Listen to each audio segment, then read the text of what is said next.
Welcome to my channel blogger with বাবাইতে তোমাদের সবাইকে জানাচ্ছি স্বাগত। তো আজকে এসেছি একটা খুবই সুন্দর মায়ের মন্দিরে এসেছি, এবং মায়ের মন্দিরটা কোথায় এবং এই মায়ের মন্দিরের পিছনে একটা অলৌকিক কাহিনী আছে এবং অলৌকিক কিছু রহস্য আছে। পুরো ভিডিওটা দেখলে তোমরা বুঝতে পারবে, আর কোথায় সেটাও তোমরা ভিডিওর মাঝে দেখতে পাবে। তো আর না বাড়িয়ে তোমরা ভিডিওটা দেখো, আশা করি তোমাদের ভালো লাগবে। গাইজ, তোমাদের আজকের একটা সুন্দর মন্দির দর্শন করাচ্ছি, খুবই জাগ্রত মায়ের মন্দির। তো দেখো, এই রাস্তা দিয়ে তোমাদের আসতে হবে এই মায়ের মন্দিরে আসার জন্য। তো এই যে দেখতে পাচ্ছ বসে আছে এনারা, তো এই জায়গাটা তোমরা ল্যান্ডমার্ক হিসাবে ব্যবহার করতে পারো। তো তার উল্টো দিকে তোমাদের এই মন্দিরটা পাওয়া যাবে। দেখো, খুবই সুন্দর মন্দির। তো মন্দিরটা এত জাগ্রত, মন্দিরে যে মা বিরাজ করছেন এত জাগ্রত, সেটা আগে জানতাম না, এখানে এসে জানলাম। তো যতটা জেনেছি তোমাদের শেয়ার করব, কিছুটা আমি বলতে পারো, আর কিছুটা এখানকার গ্রামের মানুষদের দিয়ে বলা করাবো। যেই মন্দিরের পাশেই একজন থাকে, তার মুখ দিয়ে তোমরা শুনবে যে কেন এতটা জাগ্রত মায়ের মন্দিরটা। তো এইটা হচ্ছে মায়ের মন্দির, ছোট্ট করে মন্দির, কিন্তু মহিমা অনেক বড় আছে মায়ের। তো দেখাবো। তো ইনি যে বসে আছেন, ইনি হচ্ছে মায়ের সেবিকা। ইনি মাকে পুজো দেন এবং মায়ের সেবা করেন ইনি, বলতে পারো। বন্ধুরা, তোমাদের তো মায়ের মন্দিরের ভিতরটা দেখাবো, তার আগে এইটা দেখো। এইখানটা হচ্ছে যাদের মানত থাকে, মানতের সময় এখানে পাঠা বলি দেওয়া হয় এবং তাদের সমস্ত মনস্কামনা পূর্ণ হওয়ার জন্য সেই প্রার্থনা করা হয়। তো যাই হোক, তো চলো মন্দিরের ভিতরটা তোমাদের দেখাবো, মায়ের দর্শন তোমাদের করাবো। যখন এসেছি মায়ের দর্শন তো অবশ্যই করাবো, তারপরে তোমাদের শোনাবো মায়ের মহিমা। তো এটা হচ্ছে মন্দিরের বাইরের অংশটা, তো উপরটা তোমাদের দেখিয়েছি, তো বাইরের অংশটা এরকম। তো ভিতরটা যাচ্ছি, দিয়ে তোমাদের মায়ের দর্শন করাচ্ছি। তো মায়ের যে মূর্তিটা ভীষণ উজ্জ্বল এবং খুবই সুন্দর। বড় মায়ের যে মূর্তিটা তোমরা নিজে দেখবে, আশা করি তোমরা সব বুঝতে পারবে কতটা সুন্দর। তো দেখো বন্ধুরা, কতটা সুন্দর, মাকে দেখেই মনে হচ্ছে খুবই জাগ্রত মা। তো চলো এবার মায়ের কিছু মহিমা তোমাদের শোনাচ্ছি। আলাদা করে দিয়েছিল, দিয়ে বান মেরেছিল। আচ্ছা, বান মেরেছিল।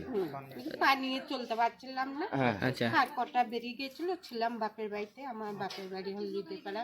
আচ্ছা, আমার দাদারা অনেক ডাক্তার ঠাকুর দেবতা করেছে, ভালো হয় নাই। তারপর ডাক্তারখানে নিয়ে এলো, এখানে লোকেরা সব দেখেছে যে ও মানুষটা মরে যাবে। তখন আমার একটা 1 বছরের মেয়ে আর একটা 6 মাসে ছেলেও কোলে করতে পারতাম না। তারপর তারা বলেছিল যে এই গ্রাম থেকে বলেছিল যে নিয়ে গাই মা ভালো করবে। মানে আপনার উপরে কেউ হয়তো কোনো তন্ত্র ক্রিয়া করেছিল, কোনো বান করেছিল, মেয়েছিল, যে শুধুমাত্র মায়ের কাছে এসে প্রার্থনা করি ভালো হয়।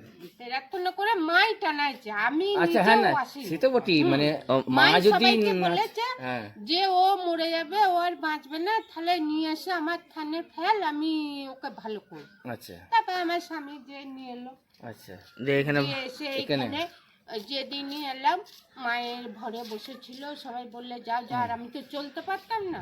আচ্ছা আচ্ছা হ্যাঁ, তারপর নিজে মায়ের কাছে ফেলালে মা ঝাড়তো। আচ্ছা আচ্ছা মা ঝাড়তো। আচ্ছা, মানে মা আর কি, মানে সব কি ছেড়েও দেন? হ্যাঁ, ছেড়ে দেয়। সেটা দেবে পুজোর সময়, পুজোর সময় হলে ছেড়ে দেয়, হ্যাঁ। জলপুরা দেয়। হ্যাঁ, আর যার যা কামনা সে মনস্কামনা হলে হ্যাঁ। মনস্কামনা পূর্ণ হয়। আর একজনেরও সেটাও ভালো হয়েছিল, ওই ঘোষপাড়া। আচ্ছা আচ্ছা, আচ্ছা আচ্ছা আচ্ছা, সেগুলো হয়েছিল। তো খুবই জাগ্রত মা। আর তখন আরো মায়ের মূর্তিখানেই দেখতে পেতাম না, যখন ভর আসতো বলা বলি। সাংঘাতিক তো মানে। হ্যাঁ, বিশাল। তখন বিশাল আমার এই ঘর ফাটিয়ে দিত। এত বড় জাগ্রত। ওই ঘর টানতে মায়ের যখন ভর আসছে, মানে বাপরে। বাড়ি দিয়াল কোন পেটে যেত। হ্যাঁ, আর তো ঘরে চেঁচাতো মা। মানে আওয়াজে আওয়াজে। আওয়াজে। তারপরে ওই ঘর টানতে তো ওই আমাদের বাবার পুকুর থেকে আছে, ওইখান থেকে তুলে নিয়ে আসতে পারতাম না মাকে। আচ্ছা, তুলে না যেত না? হ্যাঁ, ওই জলে শিশি চলে যেত। আচ্ছা, বাপরে, মানে এত জাগ্রত মা। আর তো আচ্ছা আচ্ছা আচ্ছা, তারপরে এবার তারপরে হ্যাঁ হ্যাঁ আসতে তো মানুষটা ইয়ে হয়ে যাচ্ছে। হ্যাঁ হ্যাঁ হ্যাঁ, বয়স হ্যাঁ, হ্যাঁ হ্যাঁ, আচ্ছা, মানে আপনারাই বন্ধ রেখেছেন এখন? আচ্ছা, আমাদের মানে মা যে মাকেই ধরে আছে, কোথাও যাই না। আচ্ছা আচ্ছা আচ্ছা, হ্যাঁ, আমার বাপের বাড়িতেও বলে পুজোর সময় আমি ফোঁটা দিতেও যাই না, আমি মায়ের কাছেই থাকি। মা আমাকে ভালো করেছে, মায়ের কাছেই। আচ্ছা আচ্ছা আচ্ছা, বাহ, আচ্ছা। তবে সদস্য যা যা মনে করবে কামনা সেটা ভালো হয়ে যাবে। আচ্ছা, মানে অনেক ভক্তের মনস্কামনা পূর্ণ হয়। হ্যাঁ আচ্ছা, বলছি এই মায়ের মন্দিরে কখন কখন হয়? কখন পুজো হয় কখন? ওই কার্তিক মাসে। কার্তিক মাসে অমাবস্যা দিক করে হয় নাকি? আর এমনি আচ্ছা। প্রত্যেক ওই মঙ্গলবার কি শনিবার শনিবার পুজো হয়। পুজো আপনি পুজো করেন? আর আচ্ছা পুজোর সময় বামুন আছে, আচ্ছা আচ্ছা, মানে পুজোর সময় ব্রাহ্মণ দিয়ে করা হয়। আচ্ছা, এইখানে কি মানে মায়ের কাছে যা প্রার্থনা করে, মানে কারোর ধরুন বড় কোনো রোগ হলো, কোনো সব রকম রোগ? যাই ভালো যাই বলবে, আচ্ছা ওরাই বলবে।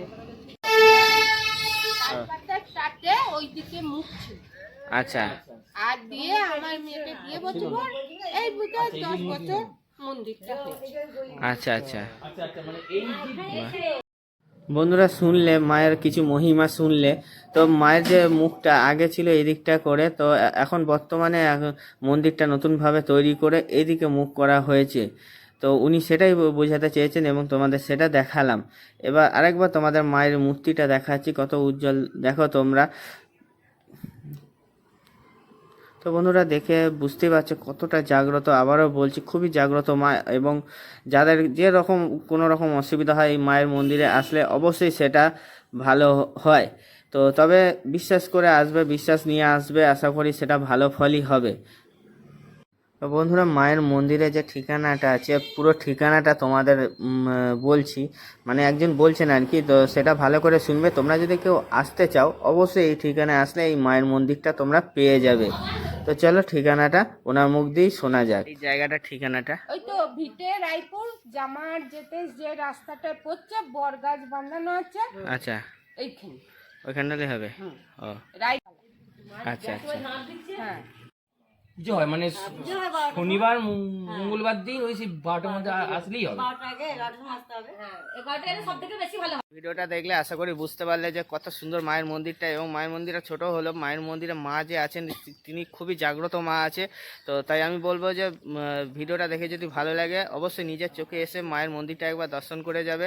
শনিবার মঙ্গলবার পুজো হয়, কোন সময় পুজো হয় সবই বলা আছে। তো যাই হোক, তোমরা আসবে, আসলে আশা করি ভালো লাগবে। তো এখানেই রাখছি, ভালো লাগলে অবশ্যই লাইক শেয়ার কমেন্ট করে পাশে থাকবে। তো দেখা হচ্ছে আবার নেক্সট ভিডিওতে। টাটা।